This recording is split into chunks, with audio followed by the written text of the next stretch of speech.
प्रश्न, आतंकवाद से निपटने में भारतीय खुफिया एजेंसियों की भूमिका की आलोचनात्मक समीक्षा कीजिए।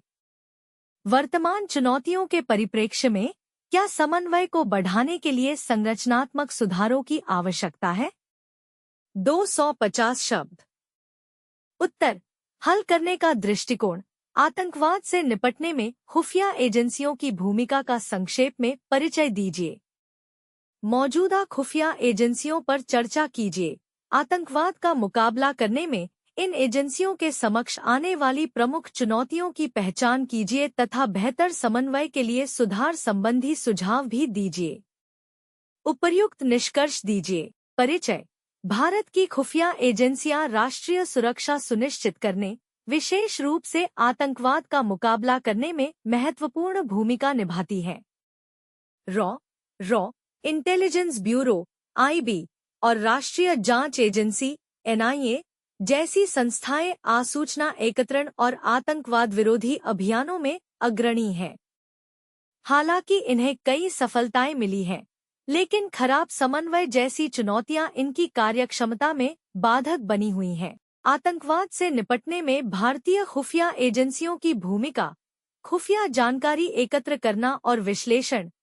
बाहरी आसूचना एकत्र करने के लिए उत्तरदायी है, जिसका मुख्य फोकस पाकिस्तान और चीन जैसे पड़ोसी देशों से उत्पन्न खतरों तथा लश्कर-ए-तैयबा (लेट) और जैश-ए-मोहम्मद (जेम) जैसे आतंकी संगठनों पर रहता है। ये वही समूह हैं जिन्होंने वर्ष 2001 संसद हमले और 26/11 मुंबई आतंकी हमलों जैसी घटनाओं को अंजाम दिया था। IB घरेलू आतंकी नेटवर्क्स पर नजर रखती है, जिसमें इंडियन मुजाहिदीन और students Islamic movement of India (Simi) जैसे संगठन शामिल हैं। वर्ष 2009 में स्थापित NIA का कार्य आतंकवाद संबंधी अपराधों जैसे बम विस्फोट और बम धमकियों की जांच करना और दोषियों को सजा दिलाना है। निवारक उपाय। खुफिया एजेंसियां संचार को रोकने, कॉल इंटरसेप्शन और सामरिक बलों की तैनाती सहित निवारक कार्यवाहियां करने के लिए आसूचना सूचनाओं का उपयोग करती हैं, ताकि हमले होने से पहले ही उन्हें विफल किया जा सके। राष्ट्रीय सुरक्षा गार्ड (NSG) जैसी एजेंसियां खुफिया जानकारी के आधार पर वर्ष 2008 के मुंबई हमलों जैसी बड़ी आतंकवादी घटनाओं पर प्रतिक्रिया देती हैं, ताकि तत्काल खतरों को बेअसर किया जा सके। अंतर्राष्ट्रीय सहयोग। भारतीय खुफिया एजेंसियां CIA, अमेरिका और मोसाद, इजरायल जैसी वैश्विक समकक्षों के साथ मिलकर अंतर्राष्ट्रीय आतंकवादी नेटवर्क पर नजर रखने, खुफिया जानकारी साझा करने और विशेष रूप से सीमा पार आतंकवाद के संबंध में संयुक्त अभियान चलाने के लिए कार्य करती हैं। भारतीय खुफिया एजेंसियों के समक्ष चुनौतियां। समन्वय की कमी।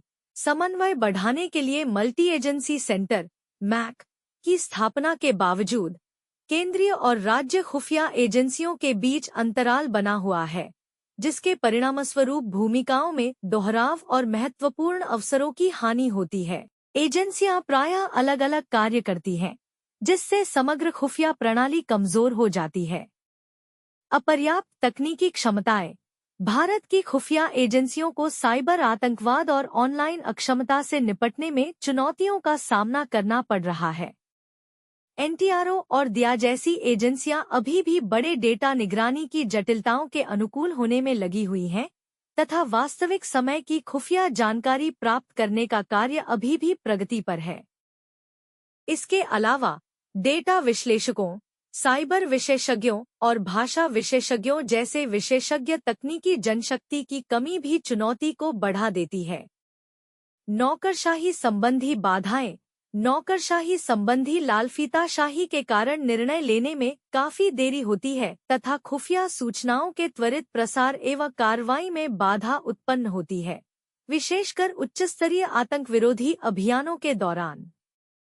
जनशक्ति की कमी, भर्ती संबंधी समस्याएं और कैडर प्रबंधन की खामियां इन अंतरालों को और बढ़ा देती हैं। अधिकांश एजेंसियां पुलिस और सेना के प्रतिनिधिमंडलों पर निर्भर रहती हैं, जिसके कारण आधुनिक खुफिया कार्यों जैसे साइबर सुरक्षा और आतंकवादरोधी अभियानों के लिए आवश्यक विशेष प्रशिक्षण वाले समर्पित खुफिया अधिकारियों का अभाव है।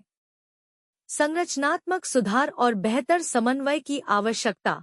संस्थागत सुधार। सभी खुफिया और कानून प्रवर्तन एजेंसियों के बीच निर्बाध और त्वरित डेटा साझाकरण की सुविधा के लिए राष्ट्रीय स्तर के राष्ट्रीय खुफिया ग्रिड (नैट ग्रिड) को उन्नत किया जाना चाहिए। इससे विभिन्न खुफिया एजेंसियों के कार्यों को केंद्रीकृत किया जा सकेगा, जिससे वास्तविक समय में सूचना साझा करने में सुधार होगा। कारगिल समीक्षा समिति 1999 ने सीमा पार आतंकवाद का मुकाबला करने के लिए बेहतर खुफिया जानकारी साझा करने और एजेंसियों के बीच बेहतर समन्वय की सिफारिश की थी। साइबर इंटेलिजेंस इंफ्रास्ट्रक्चर का आधुनिकीकरण बहुत जरूरी है, खास तौर पर साइबर सुरक्षा और बड़े डेटा एनालिटिक्स में। इसे सार्वजनिक निजी भागीदारी के तहत हासिल किया जा सकता है। भारत साइबर आतंकवादी खतरों का पता लगाने के लिए चेहरे की पहचान और पूर्वानुमानात्मक विश्लेषण जैसी संचालित निगरानी प्रणालियों को एकीकृत करके लाभान्वित हो सकता है। मानव संसाधन अनुकूलन, साइबर सुरक्षा, तकनीकी विश्लेषण और भाषा विशेषज्ञता जैसे विशिष्ट कौशल वाले कर्मियों की भर्ती के लिए एक समर्पित खुफिया कैडर की स्थापना करना।